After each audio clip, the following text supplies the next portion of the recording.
What's up, readers? Welcome back to UNREAD Book Summary. Thanks for being here no matter where you're watching or listening from. Smash that like button and hit subscribe so you never miss a summary. Today, we are diving deep into a classic, Robert Cialdini's Influence, the Psychology of Persuasion. Let me ask you something. Have you ever walked out of a store with a bag in your hand, looked down and just thought to yourself, wait, why did I buy that? Or maybe you agreed to do a huge favor for someone, and hours later you're still wondering, how on earth did I get roped into this? It's that little tug, right? That invisible pressure to say yes, even when your gut is screaming no. Well, according to the psychologist Robert Cialdini, that feeling is absolutely not an accident. This guy spent years going undercover. He worked as a car salesman, a fundraiser, you name it, all to figure out the hidden tricks of the trade. And what he found were these weapons of influence. They're these powerful, almost invisible tools that professionals use every single day to get us to say yes. But here's the thing. These weapons only work because of how our own brains are built. So for our first section, we're going to look at the mental shortcuts our minds take all the time. These are the very vulnerabilities that these tactics are designed to exploit. Cialdini calls our first takeaway the click-whir response. And he has this perfect example, a mother turkey. Now, she's a fantastic mom, but she has a weird quirk. She only takes care of chicks that make a specific cheep sound.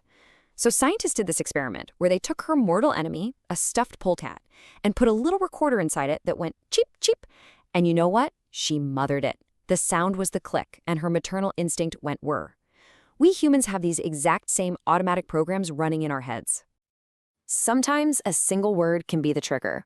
Check this out. In a famous study, people tried to cut in line for a copy machine. When they just asked to cut without a reason, about 60% of people said okay. But when they added a reason, because I'm in a rush, it jumped to 94%. Now here's the crazy part. Even when they gave a totally bogus reason, can I cut because I have to make some copies?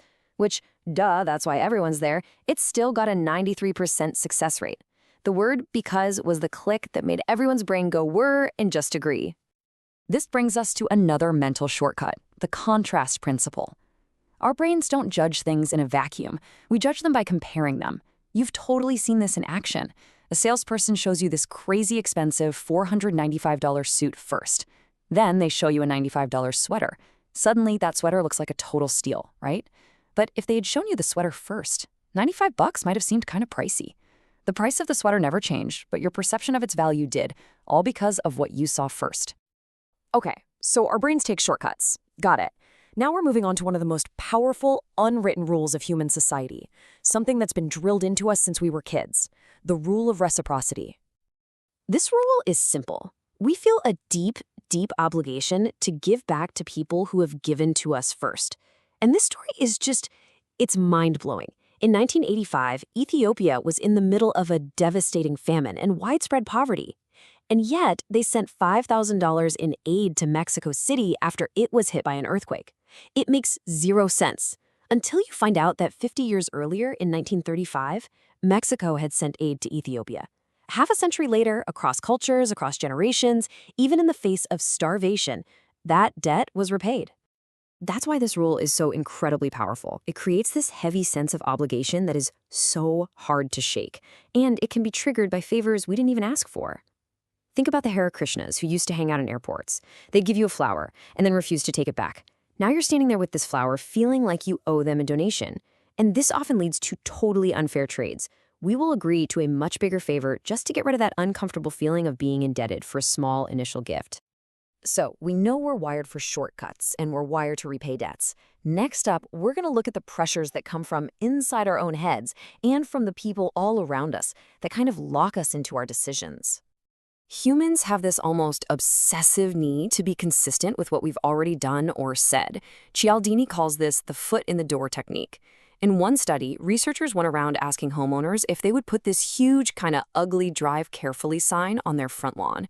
As you can imagine, most people said no. But in a different neighborhood, they started small. First, they just asked people to sign a little petition supporting safe driving. Easy, right? Then, 2 weeks later, they came back and asked about that huge, ugly sign. This time, an incredible 76% of people said yes. That tiny little commitment changed how they saw themselves, and they felt compelled to act consistently with that new self-image. 38. This number is chilling. It represents one of the most famous examples of our next principle, social proof. It's the number of ordinary good people who watched from their apartment windows for over 30 minutes while a woman named Catherine Genovese was attacked and murdered on the street below. 38 people saw it happen, and not a single person called the police. So why? Why did nobody do anything? It's not because they were monsters. It was social proof. See, when we're uncertain about what to do, we look to others to see how they're reacting. This creates a dangerous phenomenon called pluralistic ignorance. Everyone is looking around, seeing that nobody else is panicking and thinking, well, I guess it must not be an emergency. At the same time, diffusion of responsibility kicks in. When there are lots of people around, everyone just assumes that someone else will make the call, that someone else will be the one to help. It's a tragic lesson. In an emergency, there isn't always safety in numbers. All right, we are on to our final set of principles.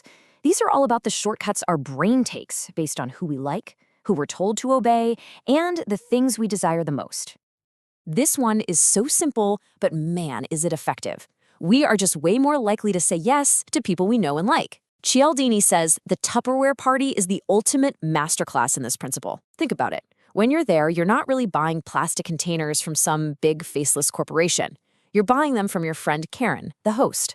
The social pressure to support your friend is often way stronger than your actual need for more Tupperware. So what makes us like people? Well, science has a few ideas. We have a subconscious bias to think that attractive people are also more talented and honest. We're total suckers for people who are similar to us. And we love compliments, even when we know the person is just buttering us up. And we really like people who cooperate with us. That's the whole secret behind the good cop, bad cop routine. The good cop seems like your best friend, your ally in that moment. From the day we're born, we are trained to obey authority. And the most famous, and frankly terrifying demonstration of this is the Milgram experiment. They brought in regular people, just like you and me, and had them deliver what they thought were incredibly painful, even life-threatening electric shocks to another person. Why? Simply because a guy in a lab coat told them to keep going. It shows that when a legitimate authority figure gives an order, our critical thinking can just switch off. We stop thinking and just start doing. And our final weapon, scarcity. This principle is so simple. Opportunities just seem more valuable to us when they are less available. You see this everywhere. Limited time offer, only a few left in stock. These tactics are playing directly on our fear of missing out, or FOMO. The thought of losing an opportunity is often a way bigger motivator than the thought of gaining something of the exact same value. And there are really two classic scarcity tactics. First, you have limited number, which makes us feel like we're in competition with other people for a rare item. Then you have the deadline, which is designed to take away our time to think things over. Both are engineered to bypass our rational brain and push us to make a snap decision right now. Okay, so we've seen the weapons, we know the tricks of the trade. Now for the most important part.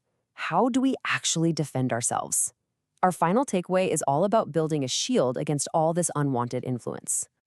The number one key is just awareness. When you suddenly feel that rush of obligation from a free gift or that sense of panic from a limited time offer, that's your alarm bell going off. The first thing to do is just pause. Give yourself a second. Don't let anyone rush you into an instant decision. Next, try to mentally separate the person asking from the thing they're offering. Do you really love this car, or do you just really like the salesperson who told you he also loves golden retrievers? And finally, you have to ask yourself the most important question. Do I want this thing for what it actually is, or am I just reacting to the persuasion tactic being used on me? Just knowing these tactics exist is your best defense. So as you go about your week, keep your eyes open. I'm curious, which of these weapons of influence do you think you'll spot first? This concludes today's book summary. Thank you for joining us and for your continued support. Please subscribe to stay updated with our latest summaries, and we'll see you in the next video.